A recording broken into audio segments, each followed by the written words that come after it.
Hello everyone, welcome to North and South Podcasts. This is Tim. This is a creativity podcast. Please follow me on Twitter at North Podcasts, and don't forget to contribute financially if you can through coffee.com, which is all in the notes. Please share and spread the word about the podcast too. Today I am talking to C.A. Snellgrove, who is a published children's author and taxi driver. I've known Christopher since we were very young, about 11 or 12 years of age. We went to school together, we played cricket together. We're going to talk about his fantastic book, The White Bobbadus. Check it out. There'll be links in the notes with the podcast. The White Bobbadus, great book. I like it, my son likes it. How did you get to a position where your book that you've written is published and available? What's that journey been like? Firstly, thanks for having me here on the podcast, Tim. My pleasure. It's a real pleasure to be here. How the White Bobbadus came about: tenacity, hard work, many knockbacks. It's so difficult to get published in this industry. You usually have to be either Oxford or Cambridge educated and know somebody in the know, because when I finished The White Bobbadus, which was in 2007, there was, at the time of edit, there was 256 publishers in the Western world, being the UK, the US, Canada, Australia, New Zealand, and there was 171 different agents. Now, to get a publisher, you had to have had an agent, and they only dealt with published authors who've got agents, but agents would only take you on if you'd only been published. Yeah. So that was the catch-22 of the 171 agents that say, oh, well, we'll take you on if you've already been published. Oh no, I haven't been published. So you go to a publisher and you'd say, have you got an agent? Oh no, we only take people who've got an agent. So that was, it was really difficult, and it just kept on applying, and there was an old friend of mine who was a managing director of an investment bank, and he was looking into investing into things that were creative, like creativity, and we were in the South Mint Festival in Pamplona in 2016, and he just asked randomly, you've written stuff, haven't you? And I said, I've written all kinds of nonsense over the years. And he said, what's your magnum opus? What is your greatest piece of work? And I said, it's probably The White Bobbadus. And he said, what's The White Bobbadus? I said, oh, it's a children's book. It's like a children's love story, if you like, about a mythical woodland creature with lots of legs. And he said, oh, you'll have to send it to me. And I said, are you sure you don't want me to recite it to you, word for word?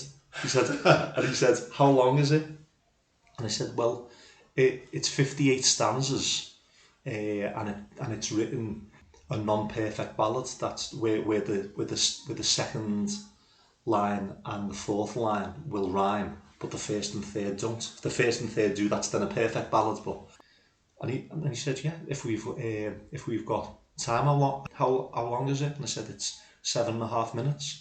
We got another beer, and we sat there in the Mediterranean sun, and I reeled it off. And he said to me two things. Firstly, this shouldn't be scrumpled up in a drawer in your house, and secondly, this has to be made. He said, it'll take a while to do, but one thing I want to know is what you want to do from it. Do you want to make a profit, or do you want to get it shared? And I said, neither. I want to get it right, because that's the thing. We need to be working with the right people in the right place at the right time. And he said, I'll have a look at different business models and different publishers, and rather than going through a conventional publisher, we'll set up our own publishing company. We'll do it that way, and we'll give it away for free as an ebook, because people believe in reciprocation, because reciprocation is innate. If you feel someone's give you something and they've done a good deed, people in the world are good in general. They're good. Yeah. That's how that came about. So it started in 2016, so finished in 2007. Got just under 10 years worth of knockbacks, and the whole process started in 2016. We met up at the start of 2021, and we decided that 2021 was about getting it right, and this year 2022 is about getting it shared. So that's how that come about. Yeah. Fantastic. So we're talking 14 years between you writing it and it getting out there, and someone saying, right, come on, tell me it. You said it to this person, and that person's heard it and said, we've got to get this out there. Now, you said that you were going through that traditional route for a long time. It was a bit of a catch-22. You know, I'm sure people listening to this might have this romantic idea that someone writes a children's book, they put it together, and then they might ask a publisher to publish it, and the publisher might go, oh yeah, this is really good, we'll do it. Or they might say, oh no, we don't think it's good enough yet, or whatever, or it never is good enough. But it's obviously a very, very complex thing that you've got to go through. You've got to do your... I mean, we've spoken about this before. You've talked about like the importance of getting it right, the page length, what you want it to do, who's it aimed at, etc. With these things that you learned through trying to get the White Bobbadus published, did you have to adapt it and change it to make it better, to make it more right, as you said? Or did you do your research before you wrote it?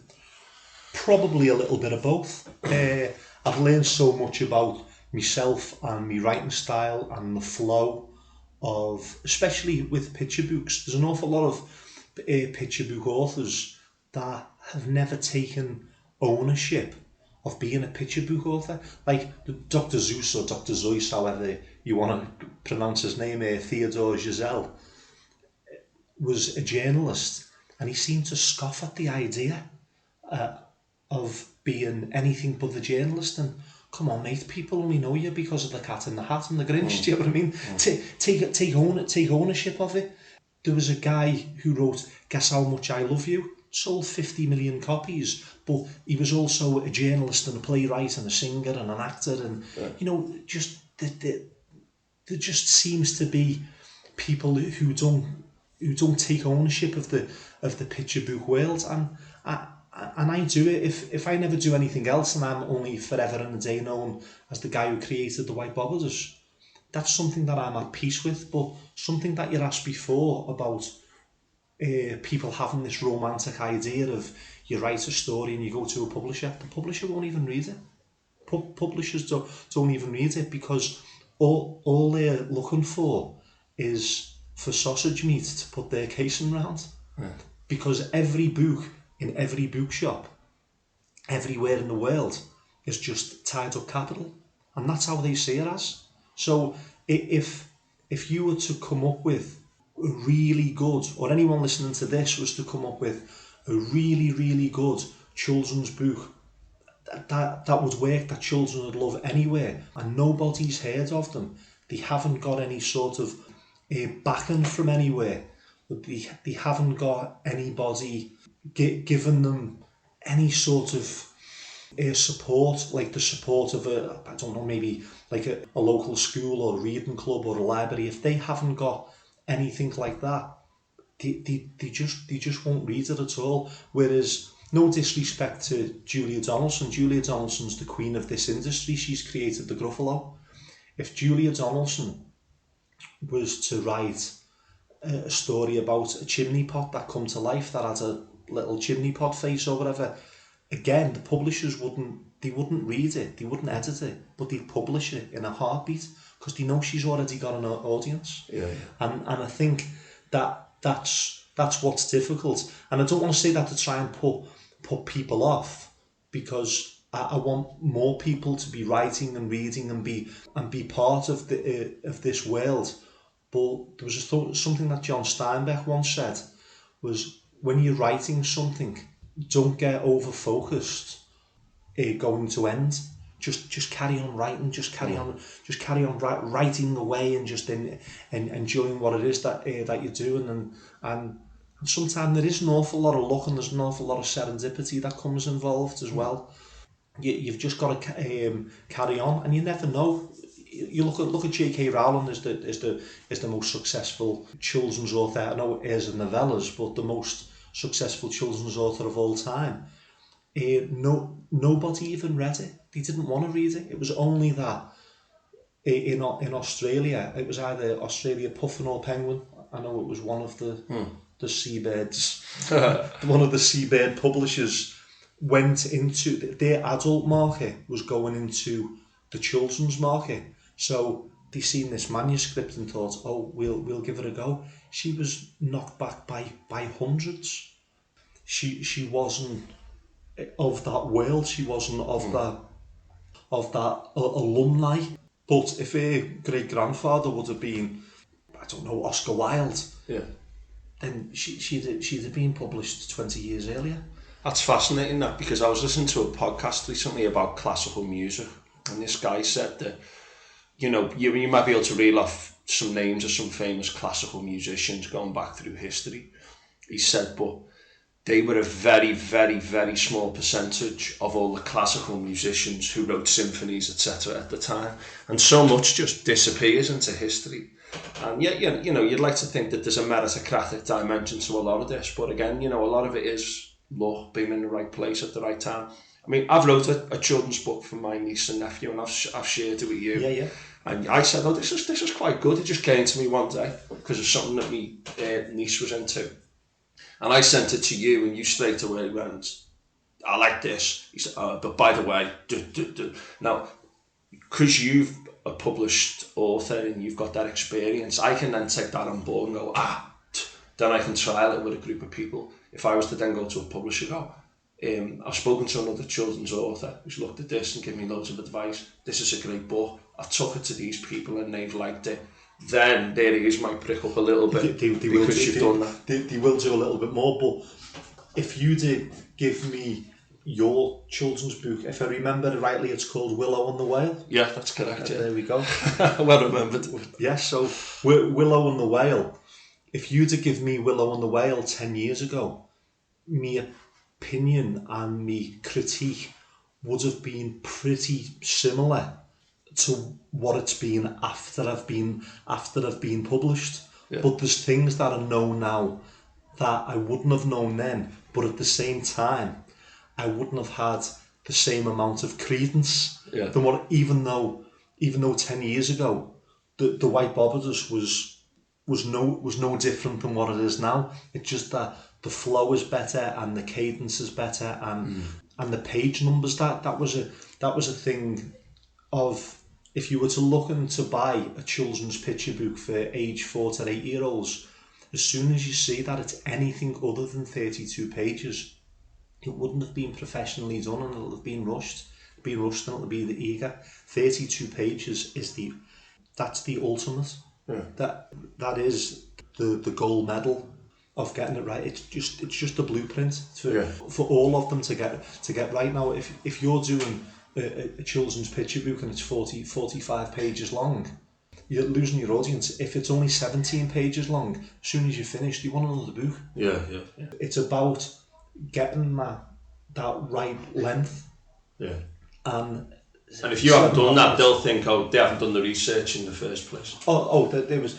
If my company, Bobbadus Limited, in the future, after I'd done other pieces of work, went into the realms of them publishing other books for other authors, other picture books, no matter how good they were, if they came to me with anything that was any less than 32 pages or any more than 32 pages, I wouldn't read it.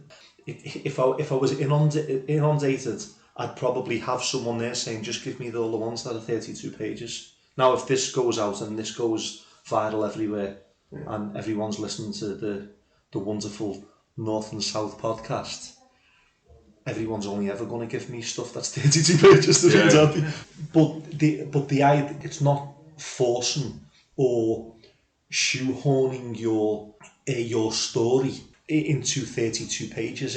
It has to have a flow, but there's pages that may only have a couple of words or no words at all. Yeah. I noticed that you've got 2 pages, haven't you, with one word. There's two twice in your book, there's a double page with one word on. Or pretty much. Pretty much. There's one where I've got one word on, and one where I've got two words on. It says, everyone's scared, and then there's the ellipses, ... Yeah. Everyone's scared, ... If I'd have went to Macmillan Publishers, Faber and Faber, HarperCollins, Penguin, Lady Bird, any of the big hitters of they'd have never let me do that. But they're nice. They're nice because you've got this like lovely rhyme and verse, and then you turn the page and something profound happens. It's like that's important, and it gives you that natural break. I don't understand why they wouldn't want to do that. The reason why they wouldn't want to do it is because it's risky, because it's not usually done. These top publishers, they're not about taking risk. They're about being solid and steady. As we touched on before, J.K. Rowling, no one wants to take a risk with it. And if they were being honest, and if you were to say to one of these publishers, "Oh, you missed the trick there, not getting J.K. Rowling on board," they'd say, honestly, no, we didn't, because it was risky, and we don't take risks. We deal in the slow and steady and getting things right, because they're not gamblers. Yeah. They're not gamblers, and Macmillan Publishing, to take the White Bobbadus, and I can say this now, but when I've got like a nice knockback letter, "Oh, thanks, your story was lovely, but at this time, blah blah blah." Yeah. It's the usual standard. Yeah. It's the standard. It's the standard knockback of what they give. If they could go back, no matter how many the White Bobbadus sells, it's a risk. Yeah. It's a risk, because nobody knows me. I'm not an old Etonian. I'm not Oxford or Cambridge educated. I don't have anyone who was given any constructive criticism, or I haven't got any decent critique in any way, shape or form. So that's just the way it rolls. That's sadly just the way it goes. They're not willing to take risks.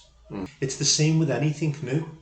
People, and especially publishers. I mean, I don't know about other industries, but I certainly know in the publishing industry, they just don't want to take a risk. Yeah, you could say that about a lot of a lot of bureaucracies and systems. They don't like going beyond those systems. I mean, even if you look at, say, like energy companies, they've literally had to be dragged to the idea of renewable energy and moving to like post-fossil. That's just the way it was done, and it's the same with most people. You say to someone, "Yeah, why don't you think about this?"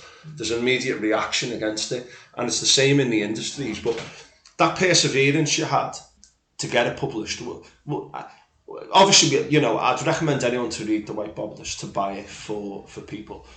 I read it to my 2-year-old son. He loves it. He wants to go back to it. My dad's read it and said, "Oh, that's a good book. I've read it." There's things in it for the adults, for the kids, different age ranges. And, you've said it's a love story. It's also about rejection. It's about kind of prejudice, discrimination. It's about fitting in. It's about, thinking that there's no one for you, and then it kind of happens later on. It's about like difference. It's a good story. It rhymes. There's a lot going on in there. And like, how would you sum it up? Because there's a lot of things happening in the White Bobbadus. I thought, this is good. This is a great book at so many levels. How would you sum it up? I'd sum it up as being about a misunderstood character, being a misunderstood creature. I think we live in a world where there is so much prejudice and so much judgment without curiosity. Yeah. There's too many people in the world that will judge indifference, whether it's the different colour of someone's skin, or the different language that they speak, the religion that they've got, or the upbringing that they've had, or the way they look. And rather than judging people who are different, why are we never curious? Why Now the curious ask questions, but the judgmental don't. The judgmental point fingers. And so at the start, I'm not giving too much away from it, but at the start of the White Bobbadus, we see there's so many people and creatures that are just frightened, and fear turns to hate. We see it in sort of modern day politics. It's the politically the spectrum used to be the left and the right, the rich and the poor, whereas we seem to have a change in the landscape of the sort of the indigenous and the non-indigenous, the people who feel like they belong and the people who feel like they don't belong, and it's a scary landscape that's changed. So I think for me, my White Bobbadus was a creature who was judged by the judgmental, who pointed the finger. That's a fantastic message, and in many ways, you know, like you get that classic Reagan aspect that like, it shouldn't be political, which is basically saying to people who write plays and books and all that, don't criticise me, you know what I mean? Yeah. But in a society, it's healthy to have, you know, criticism, healthy criticism, curiosity. Can we do things better? Can we take this further? Nowadays, it's less about what people believe in as to like what they're opposed to, like a fear of the other. Yeah. And the White Bobbadus is about the fear of the other. Now, the White Bobbadus isn't a political book formally, but there are political themes in it, which some might say, look at this theme and that theme, and that's what's so strong about it as well, because it's a damn fine story, it's a love story. You know, my 2-year-old son likes it. For him, he doesn't understand the concept of the other yet. At the level that we might do, because it's layered. I was hoping to layer it for that reason. Yeah, but all the best books and the best art does do that. But that message of, you know, children's books are some of the best books I've read about themes which I think a lot of adults have just simply forgotten. I mean, you just read like the average children's novel. You know, there's a message in this. There's something for the adults. And you could actually go out into the street, and most adults going past seem to have forgotten sometimes that innocence and that curiosity, because it's a coping mechanism. This is what I know, like Plato in the cave. All I know is the shadows on the back of the cave, and that's all I'm about. And I think like the White Bobbadus, it's an exploration of that. That's what it's like at that kind of like really high level. Do you know what I mean? But you know, it's a great story as well. Do you know when the way that the book's written, is that your natural style? Obviously, you said before, you've told me that you've been writing and creating for years. Do you have like a few different ways of doing things? And the White Bobbadus is your favourite one, or is that one aspect of your creativity, that kind of thing? I've always had various methods and various styles, whether they've been a rhyming style or whether it's been in the form of a play or in the form of a script or in the form of a novella. But I think I'm only ever in the future going to write 32-page picture books that are 58 stanzas long, that are written in perfect ballads, because I've got a blueprint that works. And I remember there was a thing that the comedian Jerry Seinfeld came up with this quote once, and I thought it was a really, really good quote. If you're good at one thing, you don't need another. Yeah. And as I was saying before, there's been so many picture book writers who have then went to write a play or a short story or a novel or a film, whatever it may be, and I've got no problem doing that. But let's say, for example, Roger Hargreaves, who created the Mister Men, if there was like a gritty, like hard hitting novel that was by Roger Hargreaves, people just think, what, the guy who done the Mister Men? He's got his thing. Yeah. I suppose it's like when actors are typecast. There's certain actors who are typecast to be a guru. There's actors who are typecast as being a little bit goofy and a little bit quirky and a little bit wacky sort of thing. But I think if you're typecast as a storyteller, it works, and it works for you, and you've got a formula and format that works, which I feel like I've got now, that's what I'm going to do, and that's how I'm going to carry on doing it. But I would say to anyone who's listening to this, who wanted to become a writer or thought about writing, is if you feel that you've got something that you are comfortable with, don't be afraid of trying something else. Or if you've got a couple of different methods that you're not comfortable with, but you still enjoy doing it, it's something that you should just carry on doing because it's something that you want to do. You have to do it for yourself first. Yeah. And then it's the same with anything in life, it'll find a way. Yeah, I was going to ask you about that actually. You just covered it, but I spoke to a playwright recently, David Moorhead, on one of my earlier podcasts, and he always said, get writing. And what you said is, quoting Steinbach, is write. Get it out.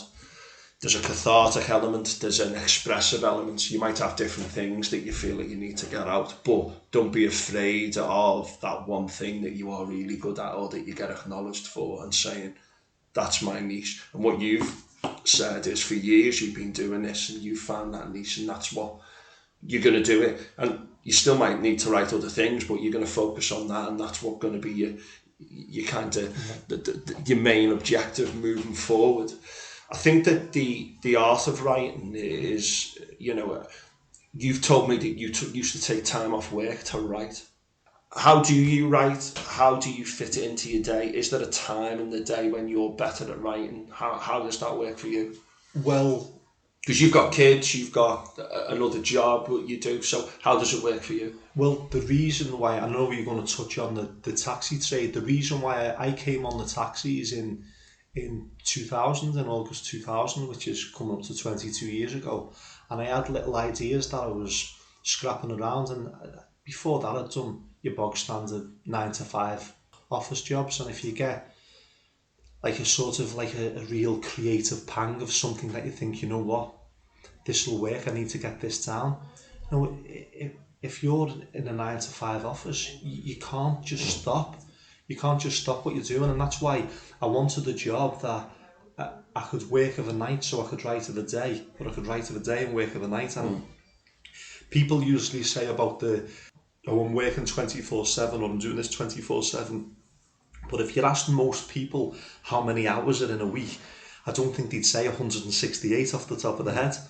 But from 0 hours on Monday to 23:59 on the Sunday, there's in those 168 hours, I think, okay, well, I'll do me 45 hours a week work on the taxis, whether it's from 3 o'clock in the morning till 6 o'clock in the morning, or it's 9 o'clock in the morning till 12 o'clock in the afternoon. For me, I used to work around my writing, and there'd be an awful lot of the time where I could just do a bog standard 9 to 5 job really, but there was one time where I just couldn't sleep, and there was an idea that I had where I thought this will work, and I ended up writing maybe 150 stanzas and only using 3 or 4 of them. And I was up from 3 o'clock in the morning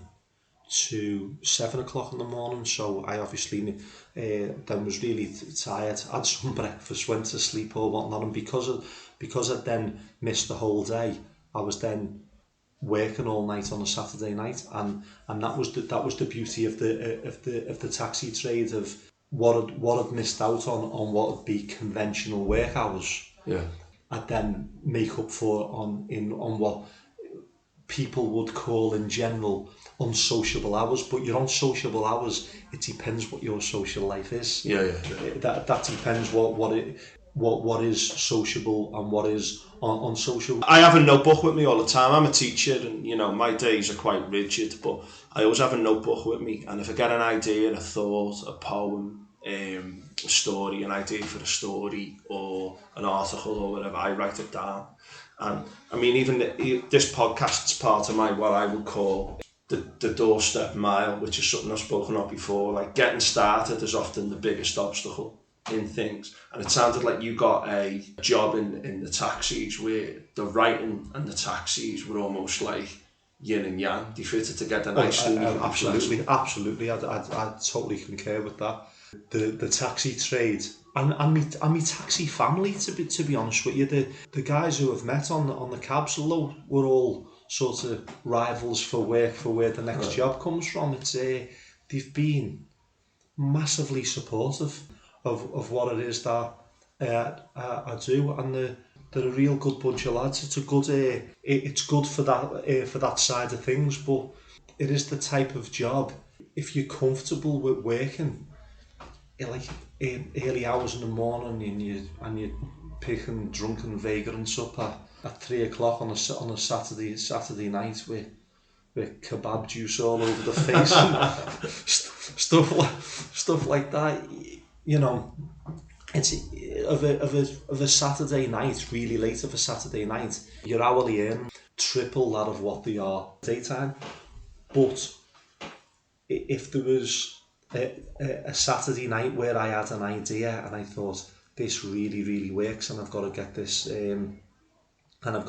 down, and it may not come, nothing may come from it. I've got thousands of hours worth of writing that leads to nothing. Or to something. No, but that's what art's like, isn't it? You can put loads in and then you can put loads in, can't you? And then like, oh no, that doesn't work for me, and then that little snippet might develop into something later on, you know what I mean? That's fine. But like, I think that structural thing you've got about it all with the taxis and the creativity fitting in, you know, I think that's really good. Yeah, you recently went into a local school in Netherton, in St Benedict's, That's right. and you went in to talk about the White Bobbadus. How did that go?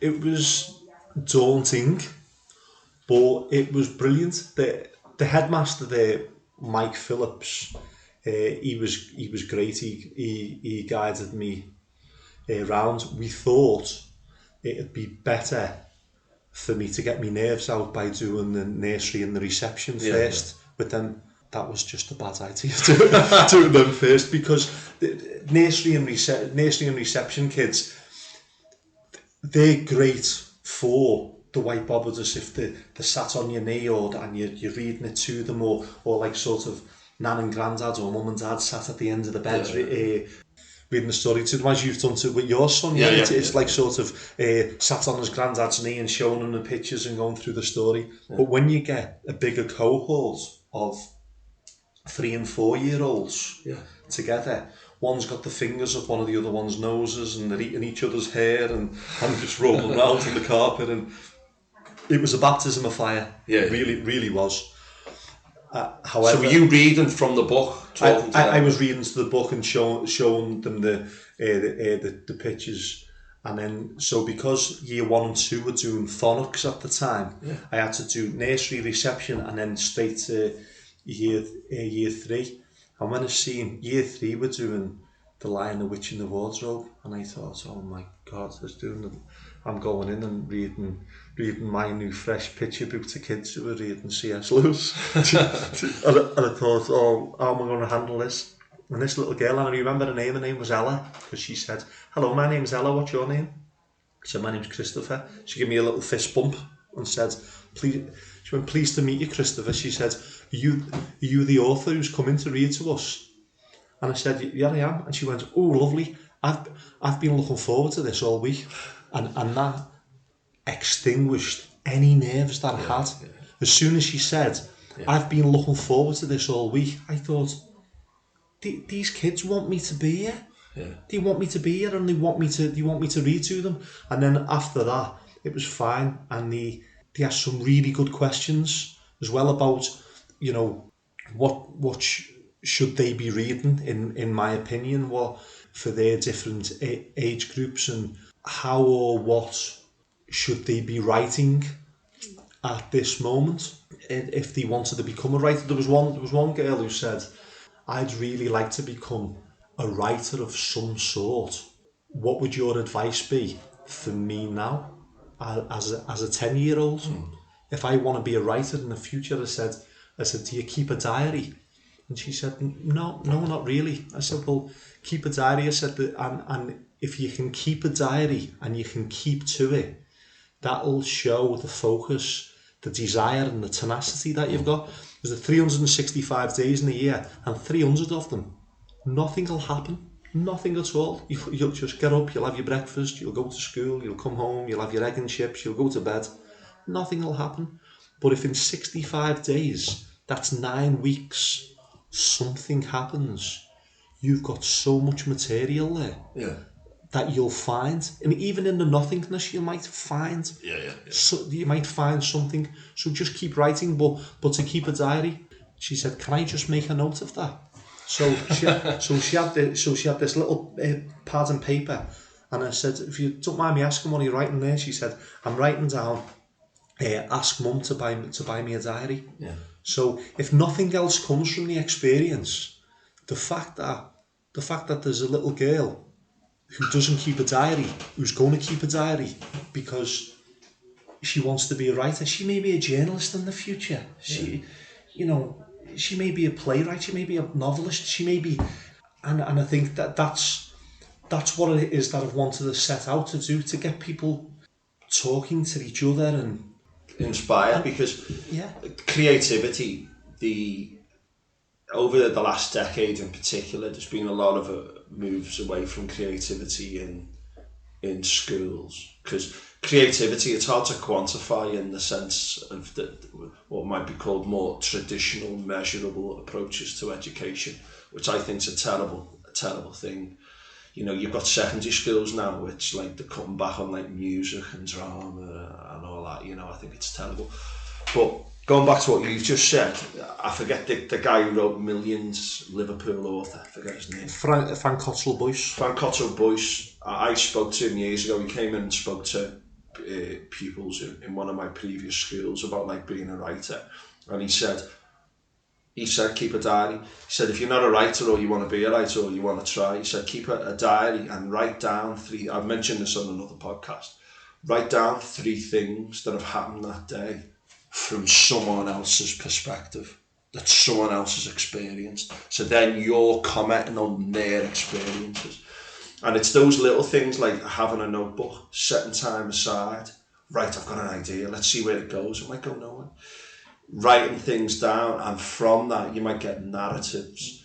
You were saying before about Steinbeck, just get writing. Then later you can shape it, or you might come up with a plot first. That's 100% right. And again, it depends on the style, but that inner critic, and I want to come to the inner critic. I was going to ask you later, like, what advice have you got for creatives, and we might look at that in a bit more detail. You just mentioned with the diary idea, but how do you deal with the inner critic? To what extent do you have that inner critic going, this is crap, what are you doing, wasting your time? Do you have those experiences? Or? Yes, as soon as my inner critic comes in and I feel like I'm forcing the issue, that's when it's time to that's the time to put the pen down and think, okay, your inner critic's winning. But it's the same with anything. It's about confidence. It's having confidence, and I know we've played together, haven't we? With the cricket, I know that you've been an opening batsman, and there'll be times where you'll have faced 4 or 5 balls and thought, oh, I don't even belong here. I shouldn't even be here. Why am I even holding the cricket batter? And there'll be other times where you've drove a couple of nice boundaries and you've faced 40 or 50 balls and no one's got anywhere near getting you out, and the inner critic goes then. Yeah. The inner critic goes, and I suppose it's the same. It's the same with anyone in any walk of life, whether you're a sportsman or you're a journalist, a politician, a public speaker, whatever it is that one's doing. For me personally, the vast majority of stuff that I've written is inaudible, and the grammar's awful, and it's all over the place, and it doesn't make sense, and it just looks completely ridiculous. But there's other times when I've looked and I've thought, this really works. I suppose it's just about finding the balance.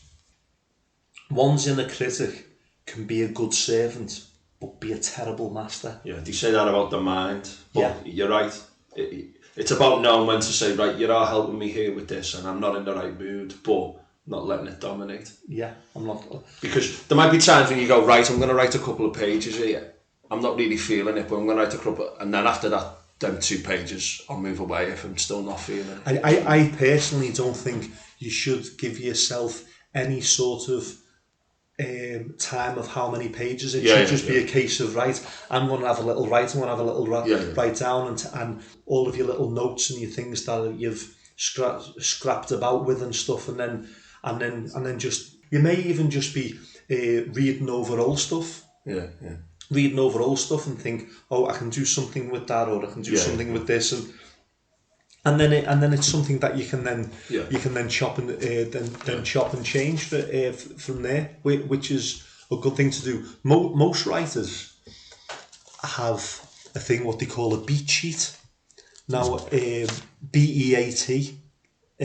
Like a beat, you know, like the beat of a drum, like a drum.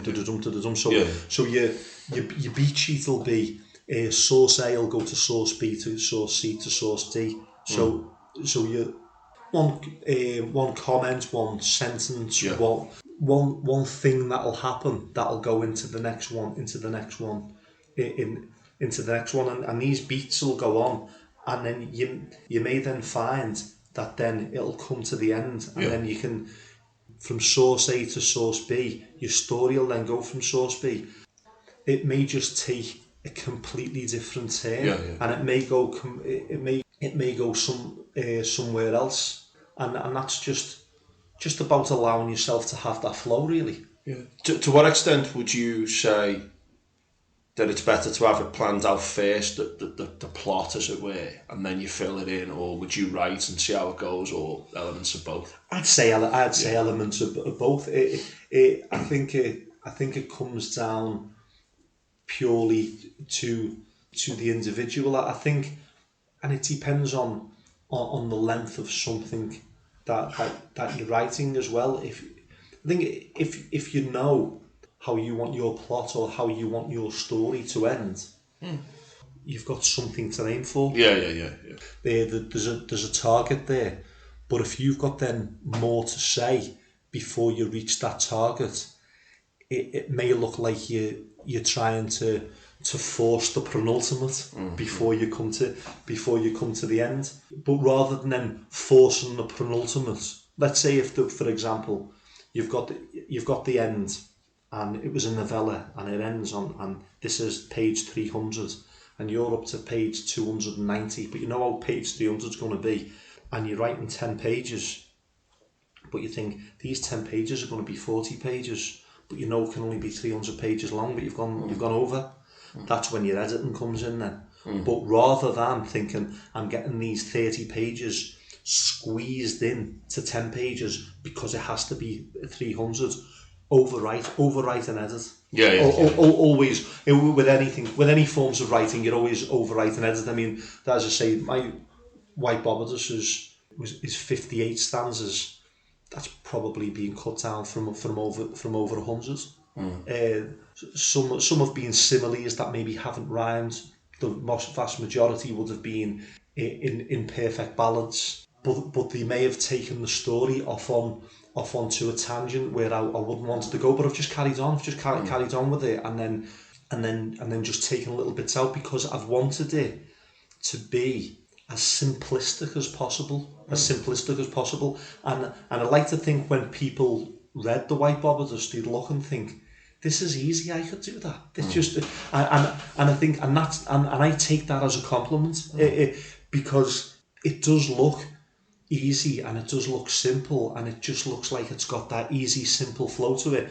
When I got the final copy of the prototype, and I was completely happy with what I've seen, I thought, it looks simple, it looks easy, it looks like anyone can do it. The footballer Johan Cruyff once said, the most difficult thing in life is simplicity. That's a good quote, isn't it? And it is a really good quote, and that's what I wanted it to do. I just wanted it to look simple and easy and free-flowing more than anything. I think it definitely comes across like that. You can tell it's something that's been, it's developed over time. Just to bring things to a close, I think we're going to do a separate podcast on the taxi side of things, because this has been a great discussion, and I think that we need to do, I want this to do justice to itself about the White Bobbadus, but also discussions of the taxi trade, etc. in another podcast. Just to finish off, two quick ones. The first one is, how, from 2016, when someone said, right, this needs to be published, what happened over the next 5 years, very briefly, before it was actually published? Because that's a long time, isn't it? What were the stages? What happened was, Kevin Doran, who's an old friend of mine, who's a managing director of an investment bank, he was the senior investor into this project. He was looking at different business models, and he wanted to do something that was called a freemium business model, and it was something that the people who created Super Mario done. Got the image rights for Super Mario, but give all the software away to arcades all around the world, because they knew that in the future, if they had the technology to have their own games console, everyone who knows Super Mario was, they'd know what he'd look like, and as soon as they developed their own, it would close arcades around the world, because people would just have them in their own house. And so, although the late 1970s, early 1980s, there was arcades with video games everywhere, and they must have thought, this is great, we've got this technology on a motherboard for free. Little did they know, all they were doing is they were creating an empire for Nintendo. Yeah. They were creating it, and when Nintendo, they were already working on those Nintendo Entertainment Systems, so no one's going to travel 2 miles to an arcade to put coins into a machine when they can plug it into the house and play it themselves. So that idea, that business model, was what we wanted to do with the Bobbadus, to be able to come up with an ebook that was linked to a tangible copy. So those, from 2016 up until 2020, it was about trying to find the right way to use the freemium business model to just give the book away, so it was shared to everyone, but we could have the licensing rights of and merchandise rights of the face of the Bobbadus, etc. And then in the start of 2021, because my thing was always, and as we touched on earlier, it was about getting it right and then getting it shared before there was even any thought of any sort of profit. So then 2021, the idea of then getting it right, what Kevin's done is he set up an Instagram advert that was put into feeds through the collected data that Instagram have got, for anyone who was interested in drawing and illustrating and writing and whatever it be. There was 4 candidates that we all commissioned. A guy called Stuart Gallagher, Will Richardson, Kimmy Day and Tanya Langner. Now, all 4 of them were brilliant. These all 4 that we commissioned, and I'd work with the other 3 anytime, any day of the week. And if 10 years ago I would have snapped someone's hand off to work with any of the other 3, the work was absolutely brilliant. And I couldn't laud them enough of how good they were. But I wanted to work with Tanya, and the reason why I wanted to work with Tanya is because she was never really a developed illustrator.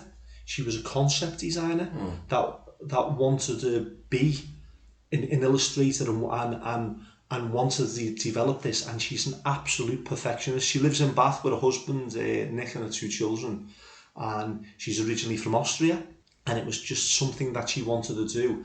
And I found that we just work so well together. We work so well together, and the whole of 2021 was, she comes up with a thing called thumbnails, which is like one big sheet of between all of the 32 pages, and how the start will look like, how the end will look like, and there'll be little scribbles, but before she comes up with them, I'll say, I want this to look like this on one page, this on the next page, and then she brings my ideas to life. So I've said page 1 is for the thing that's called front matters, which you'll have who the copyright belongs to, and the end page is back matters, where you'll have your copyright and stuff like that on, which is page 32. So then you have then page 2 and 3, 4 and 5, 6 and 7, and so on, up until page 30 and 31. They're how the spreads go on the beat sheet. Every single spread, I had a description, a vision of how I wanted it to look like, and where I wanted the text to go, and where I wanted the characters and the creatures to go, and how I wanted it to flow from there. And it was like Tanya had come right into my head.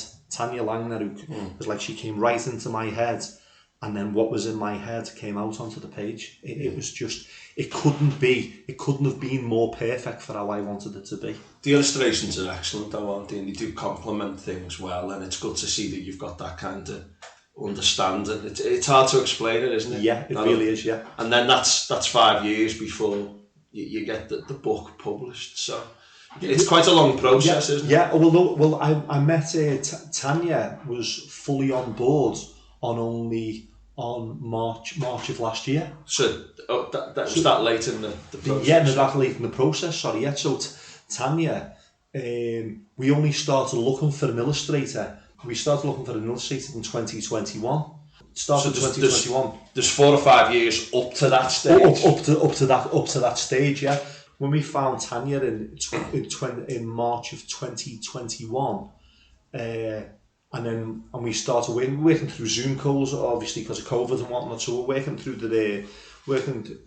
doing stuff through Zoom. Me and Tanya and Kevin of what we want to look like, and the flow of the story, and it was pretty much flawless all the way through until in September. Because the company that Kevin works for, AJ Bell, sponsor a stadium in Manchester. Sale Sharks were playing Bath, and then so we were invited up, and I met Tanya for the first time. So she'd virtually finished the vast majority of the illustrations, and then to get it then published, it's about then transferring the right files over to KDP from Amazon, and making sure the bleeds were right. And ideally, we wanted it to be out before Christmas, but the first thing was we'd rather it be right and out afterwards. So although it was published on the 1st of January 2022, but it's going to be fully launched with the website on the 14th of February. We thought, it's a modern day love story for children. Yes, indeed. Do you know the publishers? Are they your publishers, or have you used someone else? The thing is, it's published by Bobbadus Limited. Right, so that's the company, but it's Amazon. It's on Amazon as well. It's on Amazon, so it can be purchased from Amazon. So KDP, Kindle Digital Publishing, they do all the printing and all the copying of it. But the actual publisher who they work with and work on behalf of is Bobbadus Limited, which is an independent publishing company. This was something that Kevin set up. We had an agreement at the start that the words, the cadence, the flow was mine. That was my bag. The visuals, the illustrations was Tanya's bag, and the marketing side of things and getting it out there was then Kevin's bag, and we all pretty much agree on what's best for the book going forward. If Kevin and Tanya were about to say to me, "Oh no, Chris, this doesn't work, whatever you want to do," I'd take it on board. Or if Tanya had an idea that me and Kevin didn't agree with, or vice versa, we all take on board. You can have that critical friendship. Yes, that's exactly what it is, the critical friendship, which is a good way of putting it. Yeah. Brilliant.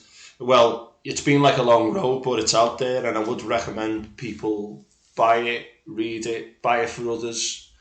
if you're stuck in your ways and you're an adult, you should read it as well. But it's a great book, well done, and congratulations. Final thing for creatives, you've mentioned getting a diary, keeping going. Anything else that you'd say to people out there, or have we pretty much covered it all? I think to just finish on, for anyone who's listening to this who is creative, don't be frightened of your creativity, no matter how silly or how bizarre or how wayward it may seem. Just go with it. Just go with it, and you'll find the vast majority of the stuff that you write, you will think it's rubbish yourself. But when you keep rewriting and rereading and looking over different stuff, you'll find little pockets, little nuggets of treasure in your trove of trash, sort of thing. I think that's. But another thing I'd say as well is, and keep reading as well. Yeah. The thing is, you more you read, be curious. Yeah, be curious. That's another big one. Chris, been a pleasure. You might expect me to say this anyway, but I asked Chris to do this because I'd read The White Bobbadus, and I do really recommend that you go out and get it. All the details for the White Bobbadus website, where you can buy it. Please support this podcast any way you can. And Chris, thanks again, and we'll see everyone soon. Cheers. Thank you, Tim. Thank you. Last time with Paul Dorgan, I forgot to include a link to his music, so I'm including it in the notes to this. So please listen to Paul Dorgan's music. It's really good. Thanks, everyone. Sorry about all the pots and pans in the background there. I would like to have my own place, studio, in the future, but one can only dream. Thank you very much for Chris for that, and don't forget to support me through Ko-fi and to follow me on Twitter. Have a great day, everyone.